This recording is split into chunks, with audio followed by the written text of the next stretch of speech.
دین اسلام وہ واحد مذہب ہے جو انسان کو سماجی رشتوں کی مضبوط ڈوری میں باندھ کے رکھتا ہے۔ کہتا ہے مل جل کے رہو، ایک دوسرے کے لیے دل میں محبت رکھو، بغض، حسد، کینہ، عداوت، جھوٹ، بددیانتی، خیانت، ظلم، ان سب چیزوں سے اپنے آپ کو دور رکھو۔ اسلام سب سے زیادہ مل جل کر رہنے پر زور دیتا ہے، بلکہ نبی اکرم صلی اللہ تعالی علیہ وسلم نے ارشاد فرمایا، وہ مومن جو لوگوں کے ساتھ مل کے زندگی بسر کرے اور لوگوں کی طرف سے آنے والی تکالیف پر صبر کرے، وہ مومن اس مومن سے افضل ہے جو زندگی تنہا گزارتا ہے۔ وہ لوگوں کی طرف سے آنے والی کسی مشکل پر اسے صبر نہیں کرنا پڑتا، افضل وہ ہے جو لوگوں کے بیچ رہے۔ اور اگر لوگوں کی طرف سے کوئی مصیبت آتی ہے، کوئی مشکل آتی ہے، کوئی تکلیف آتی ہے، کوئی اذیت آتی ہے، اس پر صبر کرے، یہ افضل ہے اس بندے سے جو تنہا رہتا ہے۔ اسلام نے رہبانیت سے منع کیا، مل جل کے رہنے کا کہا۔ کوئی انسان سامنے ہوتا ہے تو کوئی اسے بات بھی کر ہی لیتا ہے۔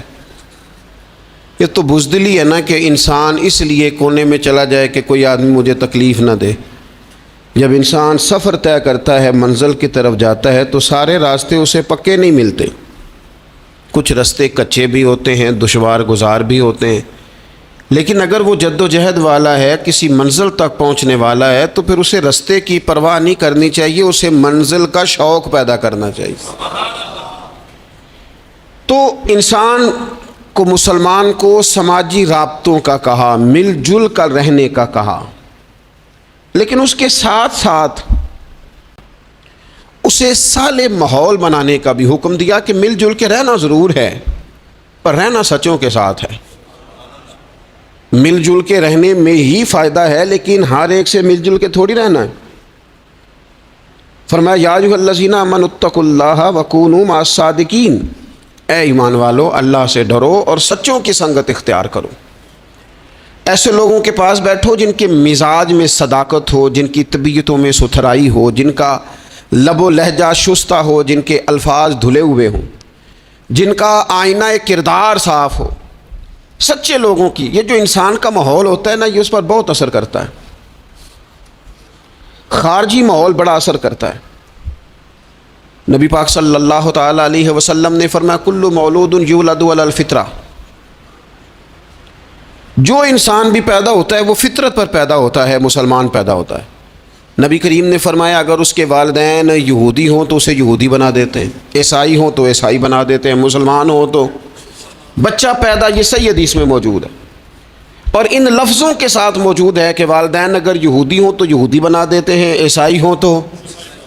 چلیں دو باتیں میں تشریح کے طور پہ عرض کر لوں۔ حضور نے فرمایا بچہ مسلمان پیدا ہوتا ہے، ماں باپ یہودی ہوں تو یہودی بنا دیتے ہیں، عیسائی ہوں تو۔ اب مجھے کیا لینے دو، اگر ماں باپ نمازی ہوں تو نمازی بنا دیتے ہیں، ماں باپ قرآن مجید پڑھنے والے ہوں تو قرآن مجید پڑھنے والا بنا دیتے ہیں، ماں باپ سچ بولنے والا ہوں تو بچوں کو سچ بولنے والا بنا دیتے ہیں، ماں باپ اگر رزق حلال کی تلقین کرنے والے ہوں تو امید ہے بچے بھی رزق حلال کمائیں گے۔ یہ حضور نے فرمایا ہے کہ بچہ مسلمان، انسان نہ فطرت نیک ہوتا ہے، یہ بات آپ نے سمجھنی ہے۔ فی نفس ہی انسان مسلمان ہوتا ہے، فطرت پر پیدا ہوتا ہے۔ جھوٹ بولنے والا جو بندہ ہے نا، جو جھوٹ بولتا ہے، وہ بھی جھوٹ سے نفرت کرتا ہے۔ آپ جھوٹے کو جھوٹا کہیں وہ ناراض ہو جائے گا۔ انسان فطرتاً، کوئی نہیں سمجھ آئی آپ کو میں نے کیا کہا ہے؟ انسان فطرتاً فی نفس ہی نیک ہوتا ہے، مسلمان فی نفس ہی پرہیزگار ہوتا ہے، اس کے مزاج میں اللہ نے نیکی۔ اگر کسی وجہ سے وہ غلطی میں الجھ گیا ہے، اس کا رزق ناپاک ہو گیا، لیکن اگر آپ اسے کہیں گے نا تو حرام کھاتا ہے تو ناراض ہو جائے گا۔ کسی وجہ سے کھا رہا ہے، اللہ معاف کرے، پر کہیں گے تو ناراض۔ یہ اچھا لوگ کیا کہتے ہیں؟ لوگ یہ کہتے ہیں دیکھو جی جھوٹ بولتا ہے، جھوٹا کھایا تو بگڑ گیا ہے۔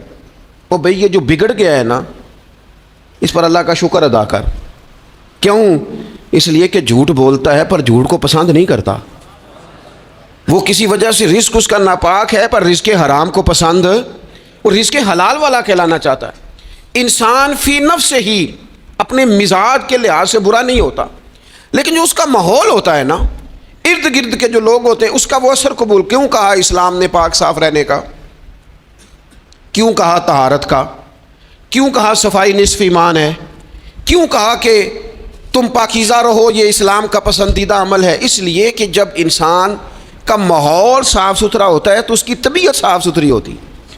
اس کے ارد گرد اگر پاکیزگی ہوتی ہے تو وہ اجلا اجلا سا محسوس کرتا ہے. آپ 2-4 دن غسل نہ کریں تو کیا 2 من مٹی چڑھ جاتی ہے بندے پہ؟ کیا اس پر کلو کے حساب سے گرد چڑھتی ہے؟ کچھ بھی نہیں ہوتا. لیکن وہ جو تھوڑی سی بھی گرد ہوتی ہے وہ وجود کو، طبیعت کو ثقیل کر دیتی. آپ جب غسل کر لیتے ہیں تو آپ کو خود بخود اپنا آپ ہلکا ہلکا سا محسوس ہوتا ہے. یہ صفائی ستھرائی پاکیزگی ماحول کی یہ پسندیدہ عمل ہے. نبی اکرم صلی اللہ تعالیٰ علیہ وآلہ وسلم نے اس ماحول کی خوبصورتی کو پسند کیا، اور حضور نے فرمایا ایسے لوگوں کے پاس بیٹھا کرو جن کے لہجے پاکیزہ ہوں، جن کا انداز اچھا ہو. اور مثال دی نبی پاک علیہ السلام. حضور فرمانے لگے اچھے دوست کی مثال اس طرح ہے جس طرح عطر فروش کی مثال ہوتی. اگر کوئی اس سے سامان نہ بھی خریدے، سودا نہ بھی خریدے تو خوشبو تو آتی ہے نا. اور نبی پاک علیہ السلام فرمانے لگے برے دوست کی مثال دھونی دینے والے کی طرح سے. جس طرح اس کے پاس کچھ شخص بیٹھے تو اور کچھ بھی نہ ہو تو دھواں تو آئے گا کہ نہیں آئے گا؟ اسے کچھ نہ کچھ اس کے کپڑوں تک گرد پہنچے گی. اپنے ماحول کو ٹھیک رکھنا، اپنے ارد گرد صالحیت پیدا کرنا اور اپنے دائیں بائیں نفاست پسندی کو لانا، یہ انسان کی بڑی ذمہ داریوں میں سے ذمہ داری ہے. ہمیں ہمارا دین منع کرتا ہے کہ کسی قوم کا طرز نہ اختیار کرو، مشابہت نہ اختیار کرو، کسی انسان کے، کسی غیر مسلم کے طریقوں کو نہ اپناؤ. فرمایا جس نے کسی غیر کا طریقہ اپنایا وہ انہی میں سے ہے.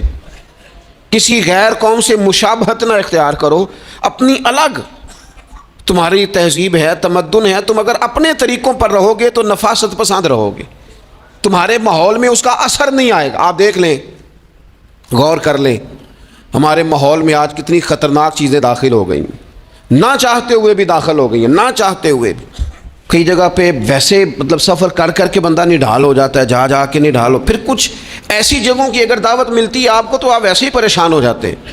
یعنی اگر پہلے تو یہ ہوتا تھا کسی بزرگ کا عرس منانا ہے، اب دعوت ملتی ہے کہ ان کا یوم ولادت ہے، اس پہ جلسہ کرنا ہے.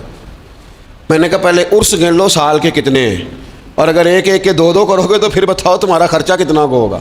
اور تم کہاں تک بات لے کے جاؤ گے؟ کچھ چیزوں کو نارمل رہنے دو. ایک ہستی کا میلاد منایا ہے پوری دنیا نے، اور وہ رسول پاک کی ذات گرامی ہے. باقی تو ہم نے کبھی نہیں دیکھا. آپ نے کبھی دیکھا حضرت صدیق اکبر کا یوم ولادت منایا جا رہا ہو، حضرت عمر کا، حضرت عثمان کا، مولا علی کا؟ تو یہ باقیوں کو کیا مسئلہ ہو گیا ہے؟ تھوڑا سا اعتدال میں رہیں، تھوڑا سا معتدل رہیں، درمیانی چال چلیں.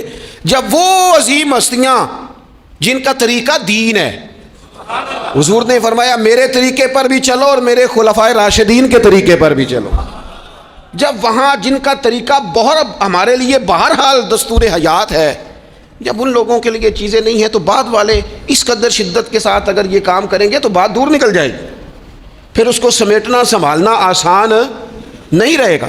تو فرمایا کسی قوم سے مشابہت نہ اختیار کرو، اس لیے کہ تمہارے ماحول میں پھر کچھ ایسی چیزیں آ جائیں گی جو ٹھیک. یہ کتنی رسمیں آئی ہیں ہماری، مہندی کہاں سے آئی ہے؟ ہماری اپنی ہے کہ غیروں کی ہے؟ یہ مائیاں کہاں سے آئی ہیں؟ اپنی کہ غیروں کی؟ یہ جتنی رسومات ہیں، جتنی میں نے ایک دفعہ سرچ کی، تھوڑی سی میں نے تحقیق کی تو ایسی ایسی عجیب رسمیں سننے کو ملی. لڑکا بیاہ کے گھر آیا ہے، اس کی اماں اس کے چہرے کے اوپر سے پانی پھیر رہی ہے. یہ تو خالص ہندوؤں کا طریقہ ہے،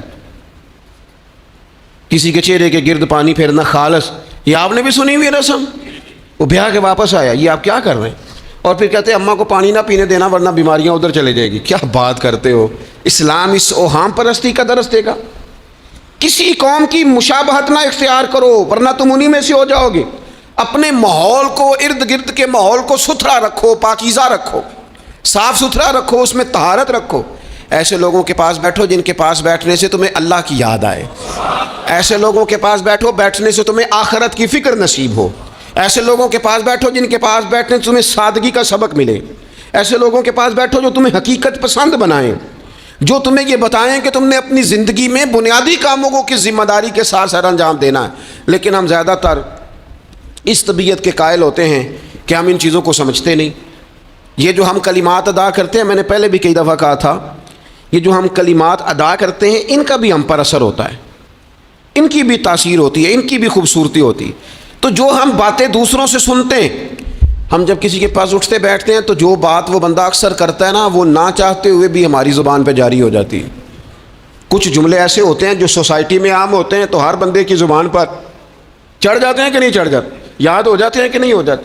تو ایسے لوگوں کے پاس بیٹھا جائے جو خیر کی بات کرنے والے ہوں، تاکہ ہماری زبانوں پر ہی خیر ہی جاری ہو، کوئی شر والا عمل ہماری زبانوں پر جاری نہ ہو. اچھائی. نبی پاک علیہ الصلوۃ والسلام تبوک سے واپس آ رہے تھے، رستے میں مقام جارانہ پر حضور علیہ الصلوۃ والسلام نے حضرت بلال حبشی رضی اللہ تعالیٰ عنہ سے ایک مقام پہ فرمایا اذان پڑھو.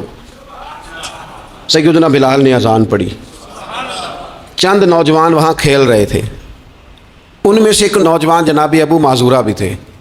انہوں نے نا حضرت بلال حبشی کی آواز کی نقل اتاری.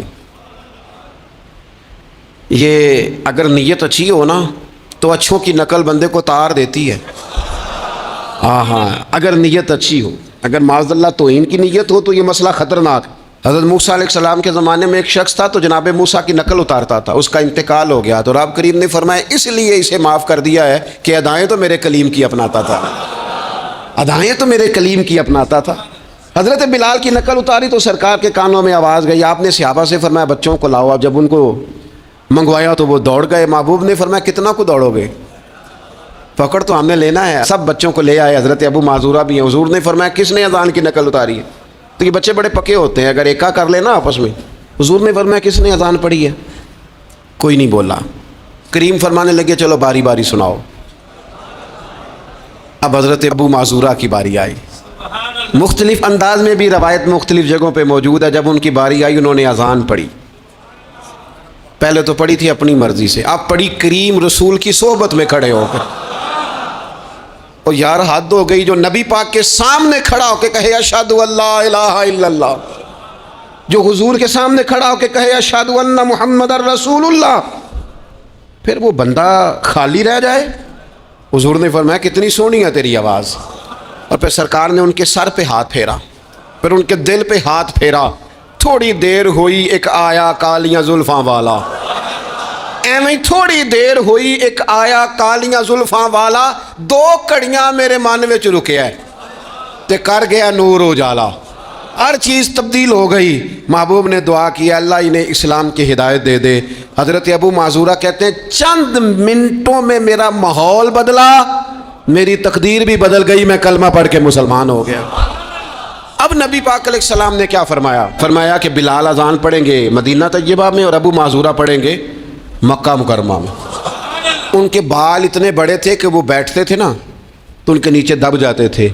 لوگوں نے کہا کٹواتے کیوں نہیں؟ کہنے لگے کیسے کٹواؤں؟ حضور نے دست مبارک لگایا یہ میں بال قبر میں ساتھ لے کے جاؤں گا. پسے مردن فرشتوں نے جو تلاشی لی تو کیا نکلا؟